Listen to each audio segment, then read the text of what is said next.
Hey everybody, it's been a while since I've done an update, and there was a request on the interwebs that people do more updates, so here I am. um, I'm just back from the gym, had my shower, had the laundry going in case you hear it going freaking out during this video. Um, yeah, so it's been, I don't know, 1,300 days or something like that. I'll put it in the title because it's kind of funny to think about it that way. Um, since I had my VSG surgery. Um, yeah, I had my surgery. Let's do a little recap since it's been a while and you guys probably don't remember who I am. My high weight was 407 pounds. It was back a few years ago. Um, Tried to lose weight uh, a little bit, over the past 5 years or something before surgery, and it could never really make much headway. Common story for a lot of people, right? I had a referral to have weight loss surgery in hand for 5 years. And eventually, I had a bunch of health problems and whatnot. Eventually, things settled down, and I was in a place where, you know, one, I was able to have surgery, and two, I didn't really have any other option.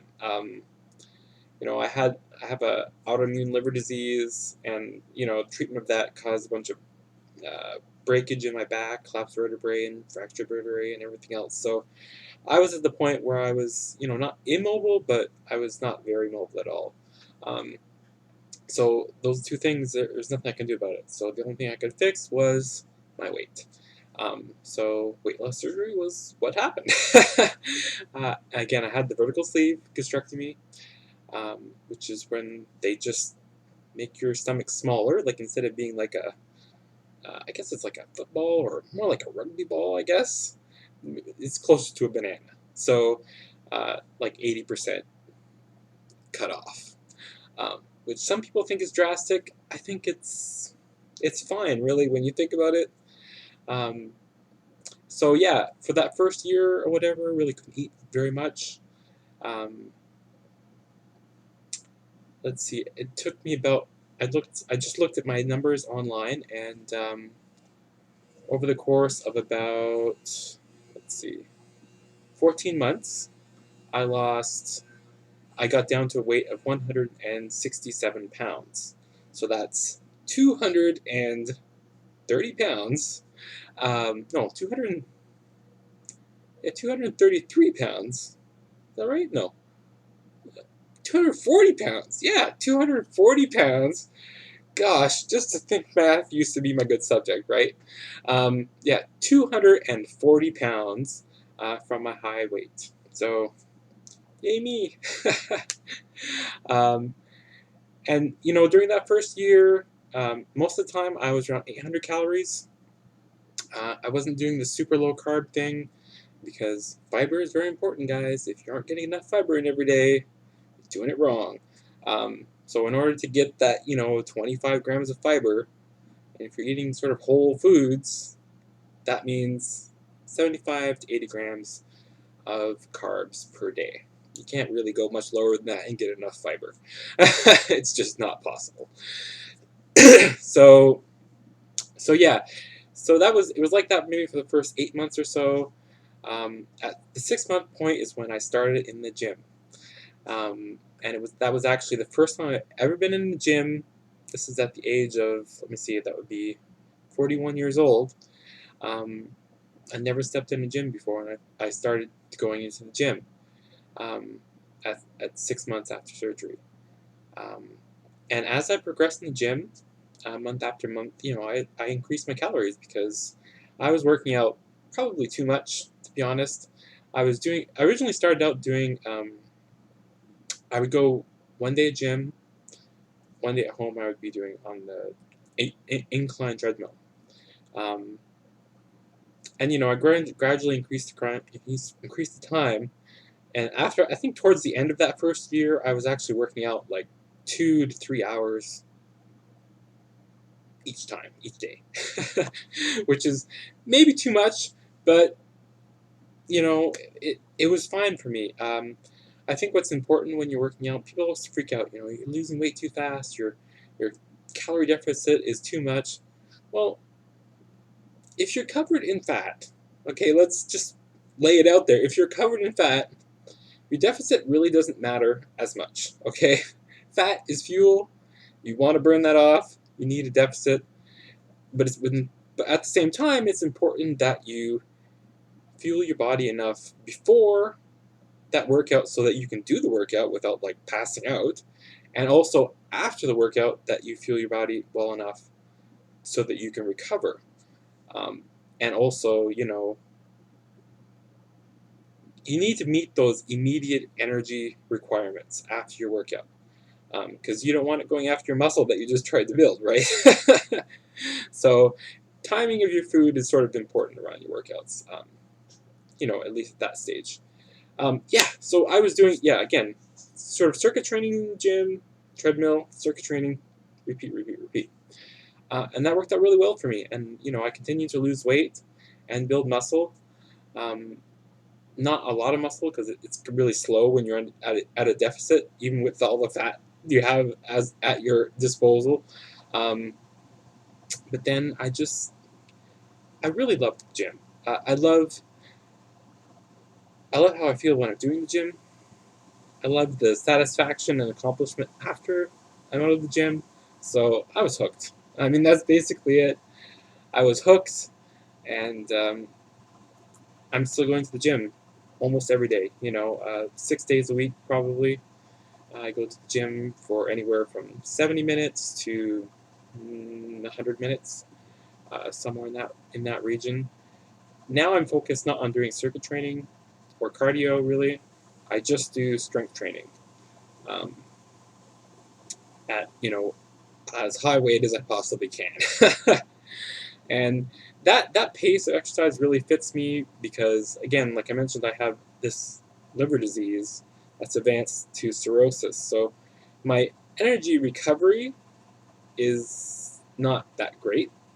Um, I can handle like low steady state sort of cardio over a long period, but something like lifting weights, especially when you're lifting a lot of weights,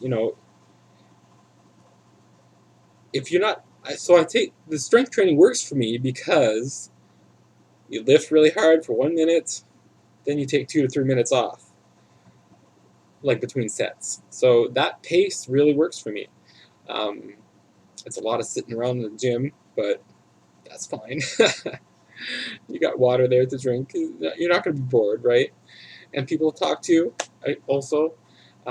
So yeah, so got down again 167. Now I weigh in at about 184. So I've been able to put on. Well, here we go with the math again, right? That works out to about 17 pounds difference. So at least 17 pounds of muscle I put on. Probably more like 25, I think, because I continued to lose fat as I was working out. So again, this is 3 years later. 3 years in the gym. I just celebrated my 3-year gym anniversary last 2 weeks ago, which was my birthday. Didn't wish me happy birthday? Oh, that's okay. That's okay.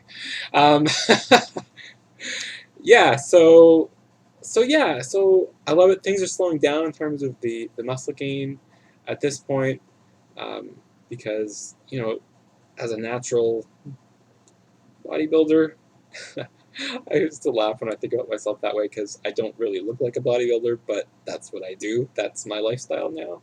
Um, there's only so much muscle that you can gain, and every year that you lift, your potential to gain new muscle decreases. So I've done pretty well.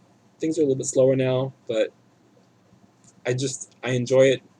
Now I'm focusing more on like trying to increase my strength, and also I'm really trying to diversify the exercises that I do, because although I can lift a significant amount of weight now, um, I still my balance and my technique is not that great. So I need to supplement that with new exercises.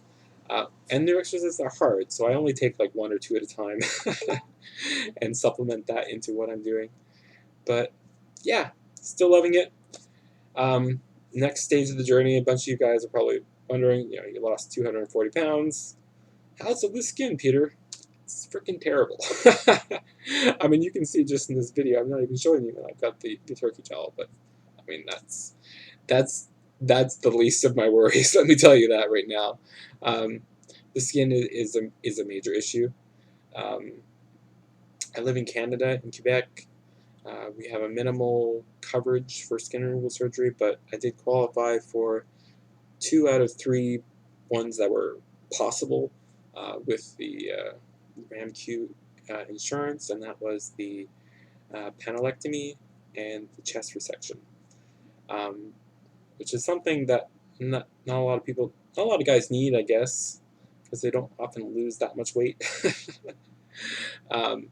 But for me, it's a necessity because I have a lot of loose skin there. I mean, I never show anyone this because it's startling and people aren't used to seeing this kind of thing. But I mean, my nipples basically. This is the way I explain it, but I have to explain it, and it's ridiculous, I know, but it really sends the image to your mind. So if you don't want the image in your mind, then fast forward like 30 seconds. So yeah, so my nipples basically hang off my ribcage like Christmas ornaments. That's the only way that I can describe it to you. So I mean, they're like 6 to 8 inches lower than they should be. So obviously that needs to be fixed. So luckily I did get approval for that. That's going to be down the road. But I also did the panelectomy, which again is not everything that I need. I mean, I carried a lot of weight in my upper abdomen, and the panelectomy is only basically below the belt, is the way to look at it, that I remove. So I have a flap of skin that basically buries my belly button that's going to remain. So it's hard for me to come to terms with that because I'd like to see it all gone, but I can't afford the upgrade to get that done. So c'est la vie, right? So I am going to have the panelectomy, and it's coming up. I finally got a date.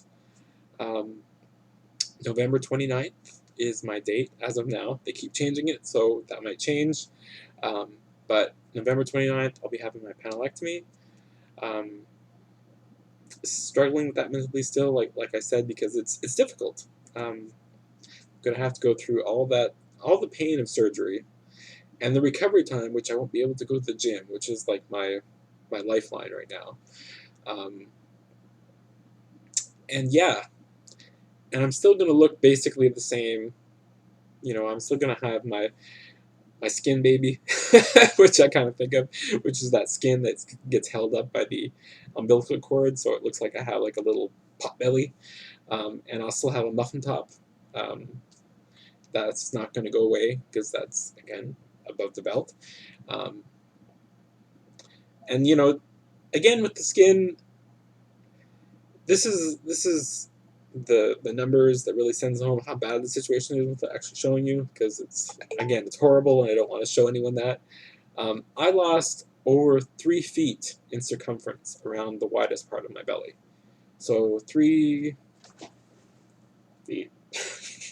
Okay, so that leaves a lot of skin. I mean, it does retract a little bit, but there's a lot of skin. Ideally, what I would need, the kind of surgery I need, would be some kind of a fleur-de-lis where they do the vertical incision and really cinch it in. But I mean, that upgrade I think is like $8,000 or $9,000 just to get my belly button fixed, which is just a umbilical translocation is what they call it, but they call it a tummy tuck. But for me, I don't need muscle tightening or anything like that. So basically, they just to cut around the belly button and let the skin fall and then reconnect the belly button.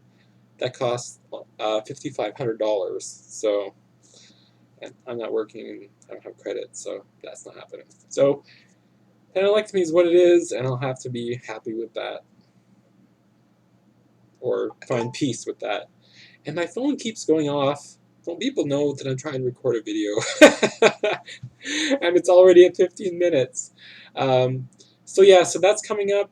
So I'll be laid up all of December for sure.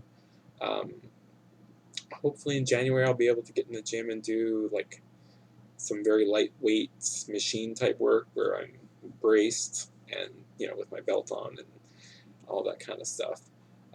But I'm gonna lose some muscle mass, and that really sucks because I know a lot of people watching this are used to losing weight, and it's very difficult to lose fat, right?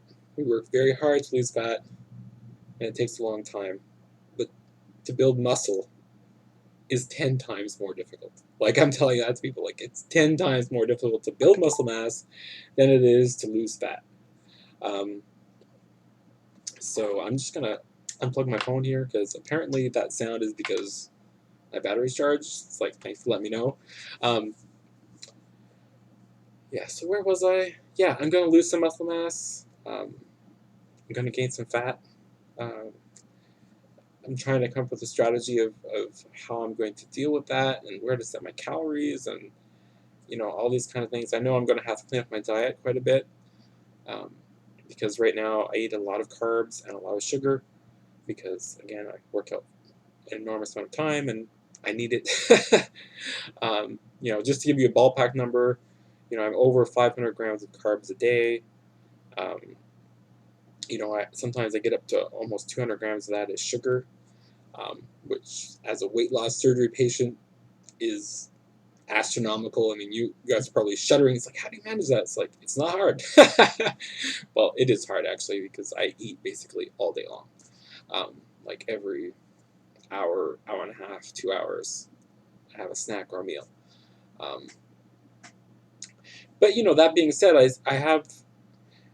I eat quite a bit of food at a sitting now. I think that's due to a number of factors. No, my sleeve hasn't expanded. Okay. When I had my surgery, my surgeon, the plan was to go from a VSG to a DS because I had, 240 pounds to lose. So that was an option. So, I mean, my sleeve is slightly larger than um, a lot of people's get theirs done uh, to, because it was sort of stage one of two-part surgery, but I didn't need the second part. So I'm grateful for that. Looking back, I'm very grateful that that decision was made and that I have a stomach that allows me to eat enough to do an activity that I really enjoy, right? Um, so yeah, so the way I explain to people now is they're like, you're a weight loss surgery, how can you eat so much? It's like, well, I can basically eat, I don't want to say eat like a normal person, but I can eat like a normal person should. Okay, I can't eat a whole pizza. A normal person can eat a whole pizza, but I can easily eat 2 or 3 pieces of pizza, or I can eat a sandwich with a fruit, like bread and lettuce and tomato and meat and a fruit. Um, that's basically the kind of meal I can eat. Like 2 cups of rice curry, like which I just had for lunch. Um, so that's about where I am. It's 18 minutes. That's the recap. Got surgery coming up. Still haven't really figured out how that's going to work for me because I still live alone out in the middle of nowhere. Um, the social scene for me is, I don't have any friends or anything, so it's going to be a difficult time, and I'm going to be going at it alone. So, not looking forward to that, but I'm trying to plan for it. I'm getting the meals prepared in my freezer, and I'm going to be setting up grocery food to delivery to home kind of thing. Um, so yeah, so I'll be fine. But it's gonna suck not going to the gym every day. Like, I don't know what I'm gonna do with my day. I mean, the first couple weeks I'll probably be sleeping, right, with the pain meds and everything else. So it's not a big deal. But for the month or two after that, it's gonna be rough. It's gonna be rough. So yeah, that's it, guys. It's coming up in 20 minutes, so I'm gonna cut it short here. I have another video that I'm gonna do later, diet tips. So look out for that. Actually, it's gonna maybe I'll call it something like unpopular diet tips because that's kind of fun. So that's it, guys. I hope everyone is having a great time and is getting your fitness in. It's very important. And yeah, I'll just I'll scoot back here and I'll give you the double bicep pump because it's kind of like my signature pose now. So yeah, I still can't get it straight in this camera. That's kind of frustrating. So yeah, so I'm doing pretty well. I obviously really like my arms, but you know, I'm working on my chest definitely. That's kind of a lagging body part for me, and my butt too. I never really had much of a butt, but I got a lot of room to fill out in that area as well. so yeah, that's it, guys. Bye. See you later.